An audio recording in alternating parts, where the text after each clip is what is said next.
This is Worm by Edel Rodriguez. Edel Rodriguez is a Cuban-American artist, and this is his first graphic novel. This book was published in November of 2023. I had the pleasure of seeing Edel Rodriguez speak at the Miami Book Fair.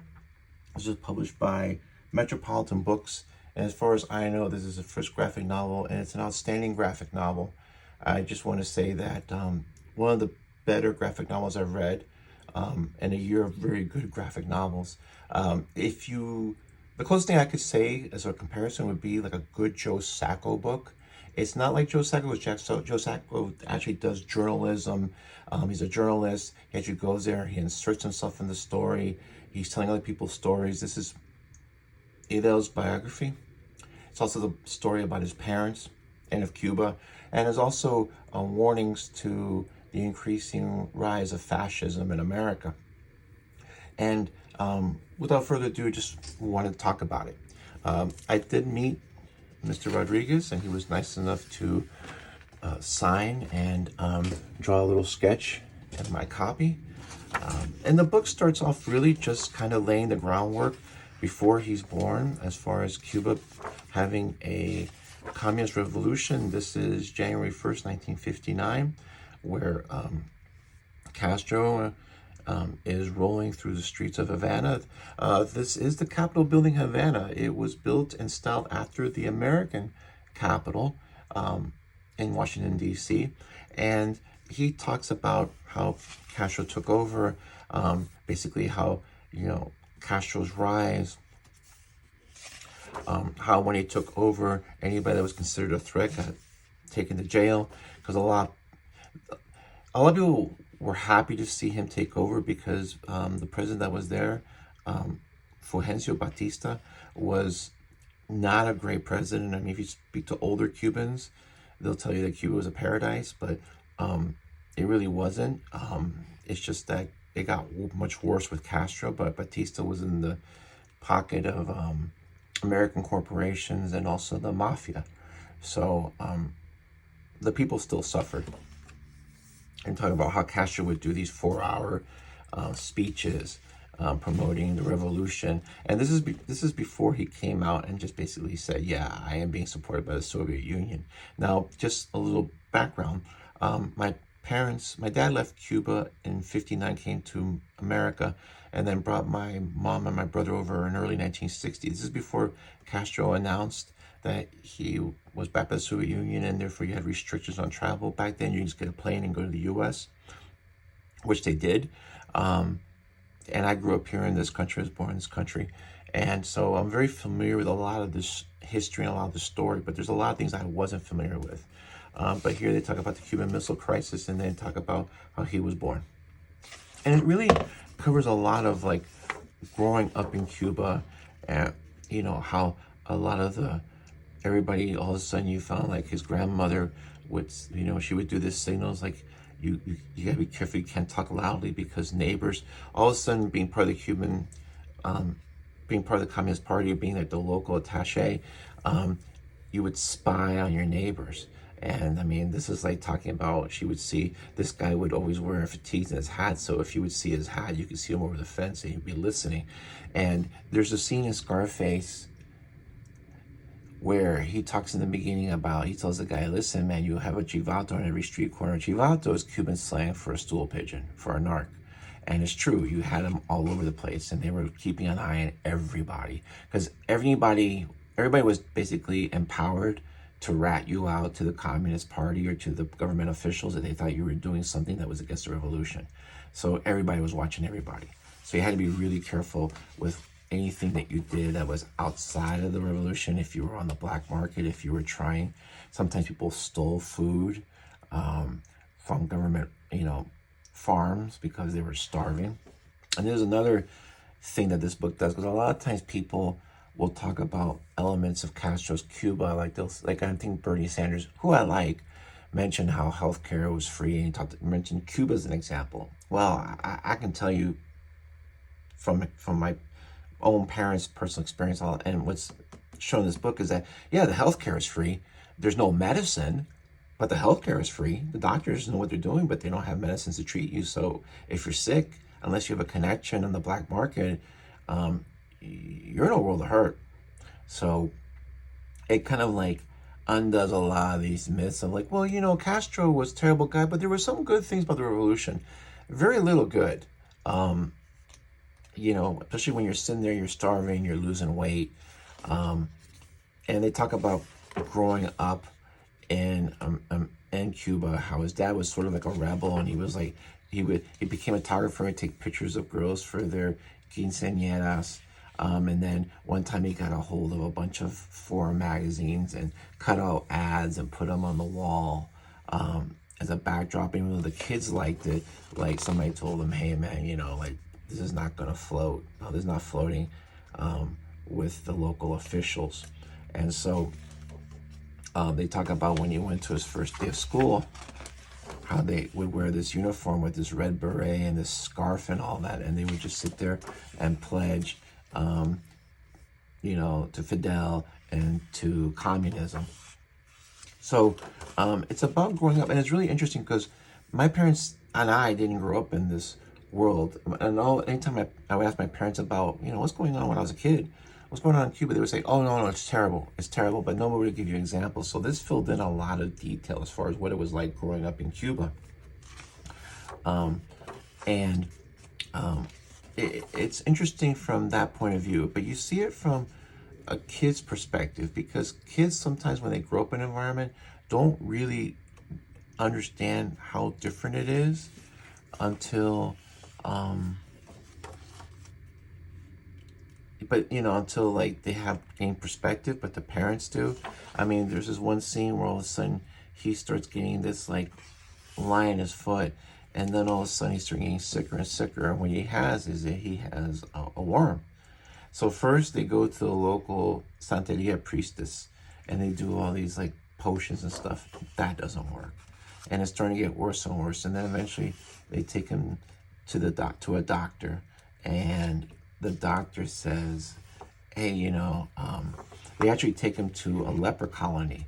And the leper colony is the only place where you can actually have nuns, because under communism, there's no religion. Religion is not allowed. But they take care of the lepers, so they kind of like let them. And so the doctor there says, you know, I got this spray, and that'll freeze the worm. And they're like, but they run out of spray. So the father says, hey, wait a minute, this is like a sports spray, right? So they're driving town to town until they can find more spray and then barter for it, and then eventually it goes away. So, you know, like his dad is like a rebel. He starts growing his hair long, starts growing sideburns, wears the Elvis sunglasses. He's sort of a rebel, which is not good in the eyes of the Communist Party. Anybody that's seen to be a threat to the revolution can just go to jail or just be disappeared. So it's these events, and then eventually they touch upon the Mariel boatlift. And what happened with Mariel is that a bunch of like 30 some odd Cuban nationals hijacked a bus and smashed through the Peruvian consulate's gates and requested political asylum.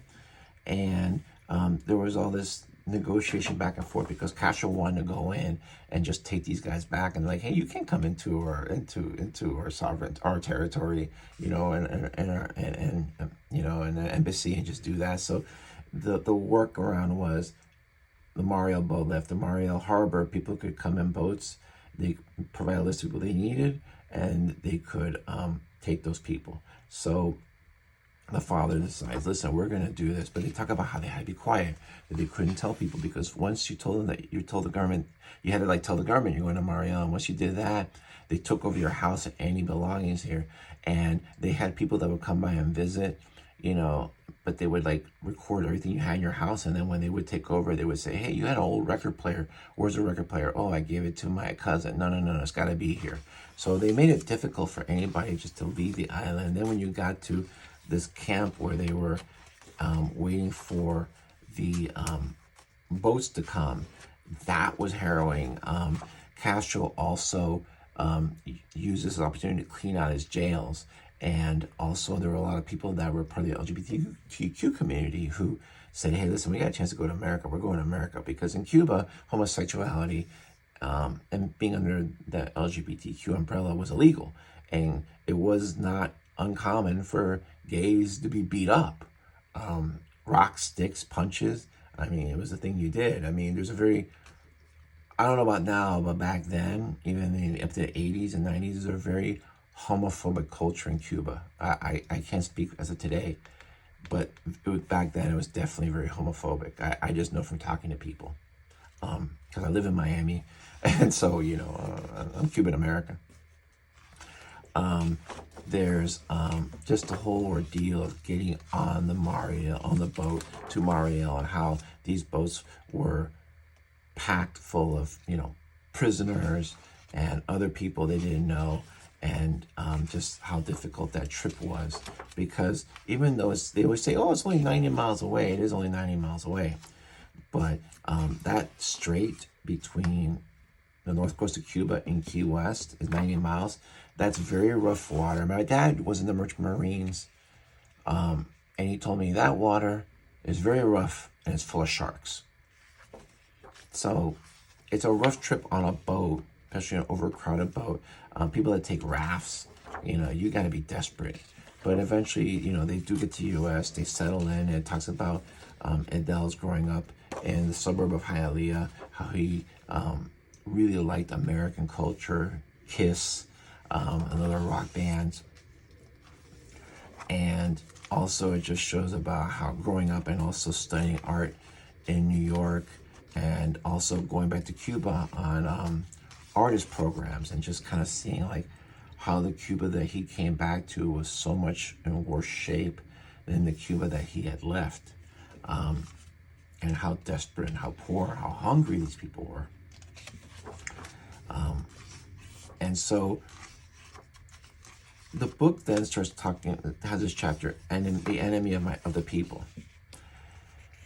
And it starts talking about how this is pre-2016 president election of Trump, that Trump won.